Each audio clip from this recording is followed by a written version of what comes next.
Evangelio de nuestro Señor Jesucristo según San Juan.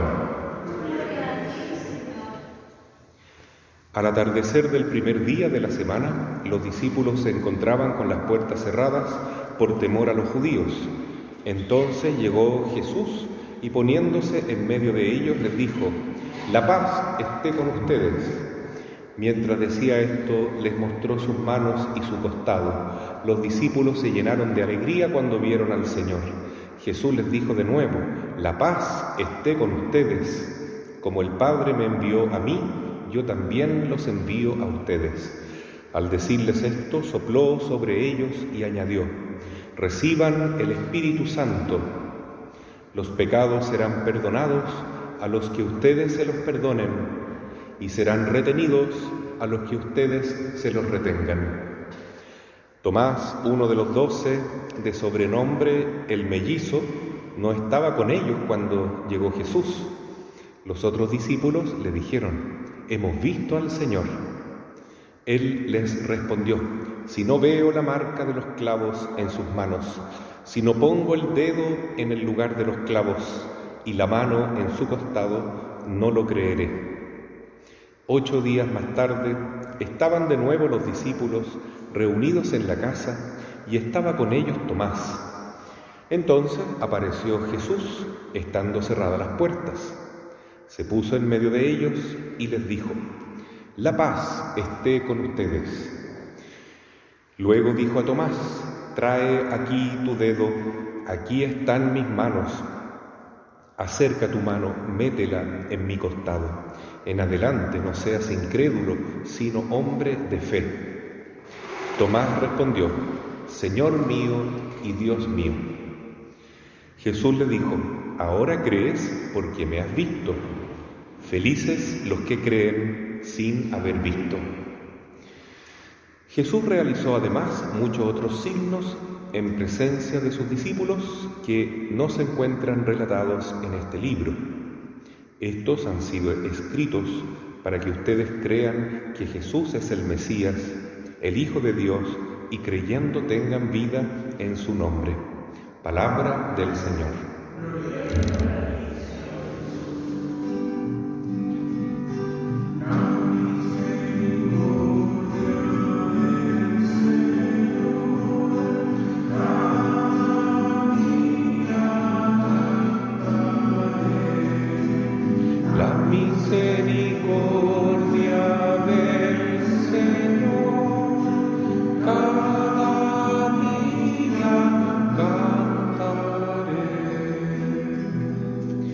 Tomemos asiento.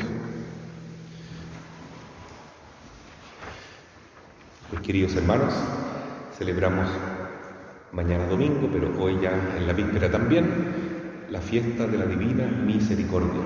Esta es una solemnidad que instituyó el Papa San Juan Pablo II, el mismo que canonizó en el año 2000 a Santa Faustina, la monjita polaca que tuvo la dicha de ver a Jesús resucitado, tal como lo vemos en esta imagen aquí en nuestro templo, bendiciéndola y también mostrando cómo de su costado abierto, de su Sagrado Corazón, brotan estos 2 rayos que representan el bautismo y la Eucaristía.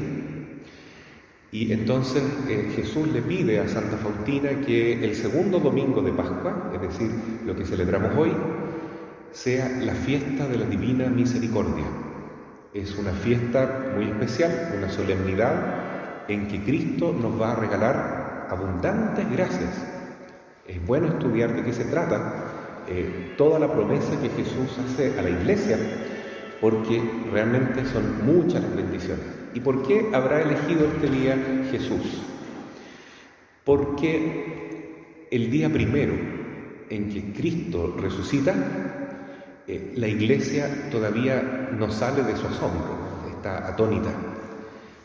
Pero 8 días después, hoy día todavía estamos celebrando la octava de Pascua, es decir, es la resurrección de Cristo. Parece que Jesús quiere que toda la Iglesia resucite. Toda la Iglesia, todos los cristianos podamos tener el Espíritu Santo, porque eso significa estar resucitado con Cristo. Es vivir en el Espíritu de Dios. Entonces, por eso la lectura de hoy es tan clara para entender este mensaje de misericordia infinita. Aparece Jesús por primera vez el domingo en la tarde, el día de la resurrección misma. Los discípulos estaban encerrados en el mismo lugar del cenáculo, donde se celebró la última cena, y tenían miedo a los judíos, es decir, el temor los invadía. Y donde hay temor, donde hay miedo, no hay amor. Donde hay temor, donde hay desconfianza, no puede venir el Espíritu Santo. Entonces entra Jesús y como que va sacando, va exorcizando ese temor por medio de su paz y los invita a tener confianza. Por eso la frase del Día de la Misericordia y de la fiesta de la misericordia y de la espiritualidad es: Jesús, en ti confío. La única manera de tener paz en nuestro corazón es decir cada día, es decir, en cada respiro del alma: Jesús, en ti confío. Ya solamente decir Jesús es una gran oración, pero abandonarnos a Él, a su misericordia, es disipar toda sombra de duda, de miedo y de debilidad, cobardía que queda todavía en nosotros, sin duda. Entonces Jesús los saluda de nuevo, así: la paz esté con ustedes. Y les anuncia: el Padre Dios me envió y yo los enviaré a ustedes. Y luego sopla sobre ellos, ¿no? En un primer Pentecostés, digamos así, la representación de Pentecostés está aquí. Es Jesús quien envía su Espíritu Santo a la Iglesia, junto con el Padre Dios, porque acaba de mencionar al Padre: como el Padre me envió a mí, yo los envío a ustedes. Es decir, el Padre y yo les damos ahora, les compartimos ahora el Espíritu Santo, la tercera persona de la Santísima Trinidad, y todos los discípulos quedan entonces renovados, quedan con esta vitalidad nueva que es la vida misma de Cristo, el Espíritu Santo. Y bueno, uno de ellos faltó, era uno que parece que llegaba siempre tarde, Santo Tomás, el apóstol, y cuando finalmente llega le dicen: hemos visto al Señor. Y él dice esa frase clásica ya: si no lo veo, no lo creo. Si no pongo mi dedo en su llaga, no lo puedo creer. El ver para creer, tan típico de nosotros que somos tan como inmediatistas, ¿no? Tan materialistas también para pensar. Y bueno, dice San Juan que al domingo siguiente Jesús se vuelve a presentar, se vuelve a aparecer y llama a Tomás y le dice: ven, Tomás, pon tu mano en mi llaga. Tomás hace eso, se postra ante él y reconoce esa frase, que es muy bonita decirla, al menos en silencio, en la hora de la consagración o en la adoración eucarística: Señor mío y Dios mío. Porque Jesús necesita, quiere y nos hace bien a nosotros que le digamos eso, ¿no? Que lo amamos, que creemos en Él, pero también que lo adoramos, que Él es nuestro Dios. Hacer este acto de fe es lo mismo que adorarlo. Y Jesús le dice: muy bien, Tomás, qué bueno que ahora crees, pero son más felices los que creen sin haber visto. Y esta es una bienaventuranza que Jesús hace finalmente a todas las personas que no hemos tenido la dicha de encontrarnos con Jesús de una manera mística, no lo hemos visto, como Santa Faustina, como tantos santos a lo largo de la historia, el mismo San Pablo, Santa Margarita María de Alacoque, que es la vidente del Sagrado Corazón de Jesús. Nadie ha visto a Jesús casi, ¿no? Muy pocas personas. Pero Jesús dice: felices los que creen sin haber visto. Estamos hoy aquí rezando la misa y diciendo: Señor, creo en ti. No veo, me cuesta creer también, pero aumenta mi fe. Y cuando vemos a Jesús en la hostia, sobre todo consagrada, decimos: Señor, creo en ti. Y con Santo Tomás de Aquino decimos: aumenta mi fe porque mi fe es débil. Yo quiero creer que tú estás aquí. Entonces, en esta fiesta, Jesús quiere que toda la Iglesia se renueve y resucite. Por eso le regala a la Iglesia un sacramento muy especial, que es el sacramento de la confesión, la reconciliación o el perdón de los pecados. Y esta es una maravilla que tenemos en la Iglesia, que hoy en día lamentablemente está muy poco valorada, ¿no? Hago solamente como ejemplo esto de la pandemia.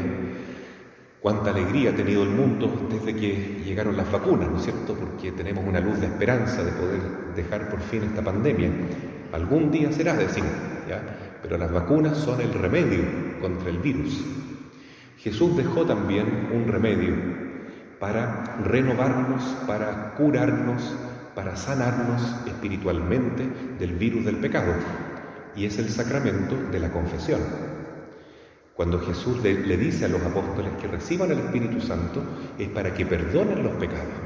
A quienes ustedes perdonen los pecados les quedarán perdonados, y a quienes se los retengan les quedarán retenidos. Es decir, que Cristo quiere actuar a lo largo de la historia en la Iglesia a través de sus ministros, los sacerdotes, los obispos, que en nombre de Jesús, en la persona de Cristo, son capaces de perdonar pecados. Porque no son los sacerdotes, no somos nosotros, que también somos criaturas miserables, pecadoras, pero somos ministros del Señor, somos instrumentos de Jesús. Es Él el único que perdona los pecados. Por eso el sacerdote nos dice, mira, en este momento Jesús te perdona tus pecados. Dice, yo te perdono, yo te absuelvo de todos tus pecados. En el nombre de la Santísima Trinidad, porque es Jesús quien está actuando en ese momento, y este es el momento mismo en que este sacramento se le regala a la Iglesia. Y cada vez que nos confesamos, estamos recibiendo el remedio de los remedios, que es la salvación de nuestra alma. Nadie se salva si no es perdonado de sus pecados. Para perdonarnos necesitamos tener el arrepentimiento. Igual que María Magdalena, ojalá llorar nuestros pecados, tener un firme propósito de enmienda, el propósito de cambiar de vida, de convertirnos, porque no es suficiente confesarse y decir después sigo pecando igual, eso no vale. Hay que tener ese espíritu de conversión profunda, que también lo da el Espíritu Santo, ojalá también con el don de lágrimas, llorar por nuestros pecados, reconocer nuestra miseria, pero sobre todo reconocer la inmensa misericordia de Jesús, que en este día de la Divina Misericordia nos dice, dame todas tus miserias y déjame entregarte toda mi misericordia. Eso es lo que le dice Jesús a Santa Faustina, y nos dice a todos nosotros, por supuesto. Y este sacramento de la misericordia, que es la confesión, el perdón de los pecados, es, queridos hermanos, realmente vivir la resurrección de Cristo. Cada vez que nos confesamos, resucita nuestra alma, porque si estamos en pecado mortal, estamos muertos, espiritualmente muertos. Y si nos morimos en ese momento, el único destino es el infierno, la condenación eterna. Entonces, el sacramento del perdón de los pecados es algo muy valioso, muy grande, muy hermoso. No debemos tomarlo así como a la ligera, de ninguna manera. Es importantísimo. No basta decir, yo me confieso directamente con Dios, porque eso es un acto también de orgullo, es un pecado grande. Decir, yo me confieso a mi manera, porque Jesús nos dejó otra manera. La manera de Él es esta: confiar en la Iglesia, confiar en el ministro consagrado, en el sacerdote, saber que ahí está actuando Jesús. Ese es el camino para recibir la misericordia de Jesús. No nos vaya a pasar como este rey que vino, ¿no es cierto?, de lejos a visitar a Eliseo, un profeta, y Eliseo le dijo, mira, si quieres sanarte de la lepra, entonces báñate en el río Jordán, lo cual es muy significativo porque en el río Jordán es donde Jesús, siglos después, se bautizó, donde Jesús nos perdona nuestros pecados. Entonces el rey dijo, no, porque el río que pasa en mi país es mucho más bonito que este. Este es un río muy ordinario. Dijo, no, ¿cómo me voy a bañar aquí en este río lleno de barro? No. Entonces le dijeron, pero rey, el profeta te está diciendo algo simple, báñate 7 veces, quedarás limpio de tu lepra. El número 7 también representa los 7 sacramentos. Y entonces el rey se bañó y quedó completamente limpio. Es un signo muy bonito que aparece en el Antiguo Testamento, para que nosotros seamos humildes, seamos sencillos y aceptemos que el modo como Jesús nos quiere sanar, nos quiere resucitar, nos quiere hacer revivir, es la confesión. Un sacramento de humildad también, porque hay que llegar con mucha sencillez y decir al sacerdote que también uno sabe que es pecador, igual que uno, o más todavía, pero sabemos que ahí está actuando Jesús. Y recibimos este gran don, que es el perdón de nuestros pecados. Es la misericordia que se nos derrama infinitamente. Y ojalá también en este domingo nuestra fe aumente. Por eso nos consagramos a San José, porque él fue el hombre justo, el hombre creyente, que junto a María Santísima también creyó en Cristo. Y tener fe en Jesús es fundamental, porque si tenemos fe, Jesús va a poder mostrarse a nosotros, aparecerse y más que eso, va a poder vivir en cada uno de nosotros. Así sea. Amén. Creo en Dios Padre Todopoderoso, Creador del cielo y de la tierra. Creo en Jesucristo, su único Hijo, nuestro Señor, que fue concebido por obra y gracia del Espíritu Santo. Nació de Santa María Virgen, padeció bajo el poder de Poncio Pilato, fue crucificado por nuestras culpas,